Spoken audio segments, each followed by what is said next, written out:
Hello everybody and welcome to Joe and Chris and Ty Play Games. And today, just doing a quick how-to video on Alien Swarm dedicated servers. How to create them, where to find them, just a little background information on them. So yeah, first thing you're going to want to know is that you do not need this server to be dedicated.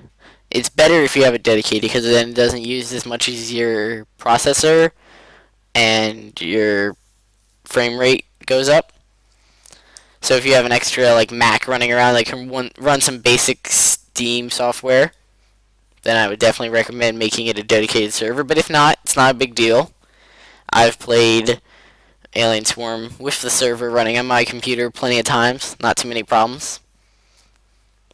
So yeah, another thing you're going to want to know is this tutorial is for internet and LAN servers, because they're pretty much the same process. You just hit one different thing if you want it to be internet or if you want it to be LAN.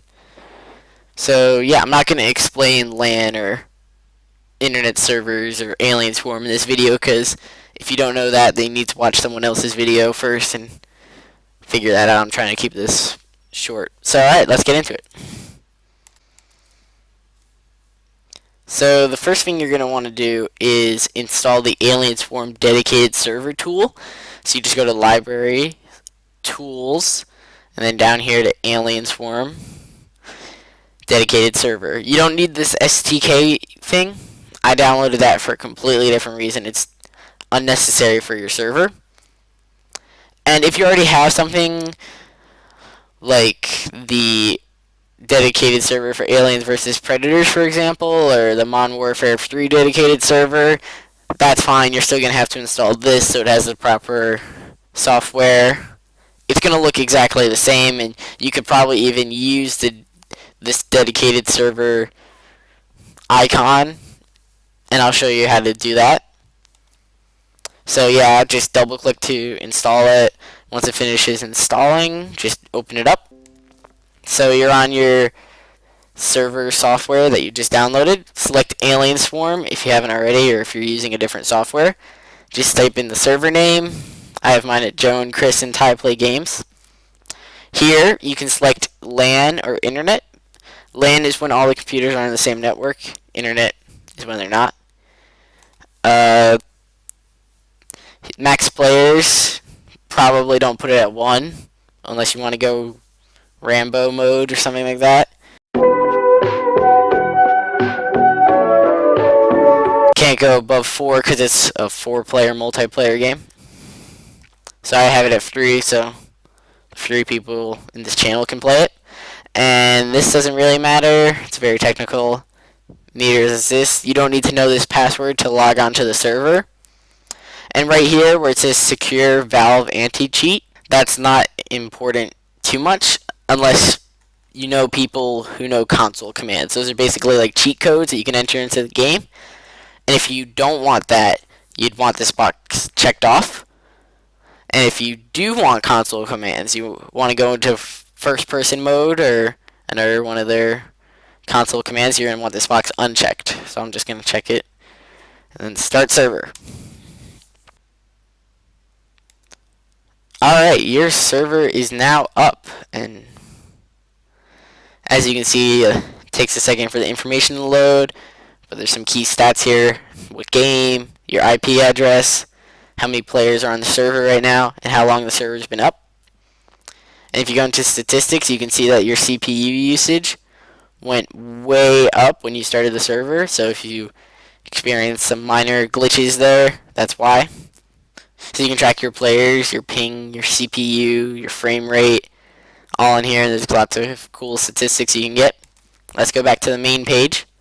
So this is just some basic information: server name, your map. This is if you want to change the level. So like if you've already been level 1 before and you want to change it, just double click it. Get a drop down menu. You can choose any of them. And that's just where you'll start off. You've got your network, so I've got it on LAN for mine. And you've got this Archon password, which isn't really important, but you should set it to something you know in case it ever comes up. And the player password, that's especially important if you want to have an online server so that not anybody can join.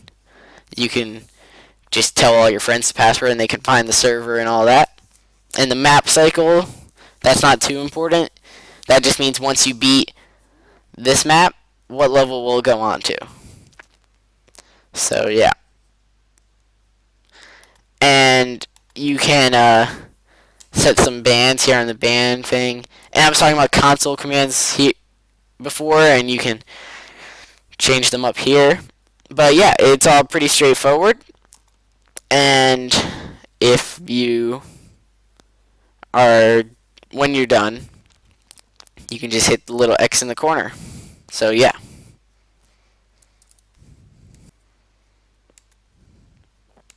So here we are back on Alien Swarm, and you can see down here in the Steam group servers, you can find yours.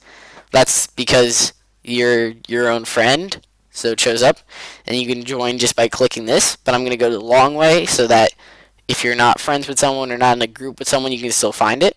So you hit play online, dedicated server browser, and you can search through internet servers, which are all pretty much public.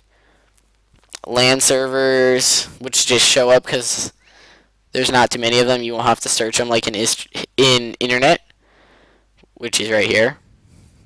You can find your friend servers and a bunch of other stuff. So yeah, so that's how you find and set up an Alien Swarm server. And if you like this video, you should definitely check out our Alien Swarm Let's Play. It's going to be a link in the description, so you should definitely check that out. Be sure to like if this video helped you out, and if you like our Alien Swarm Let's Play, you can subscribe. So yeah.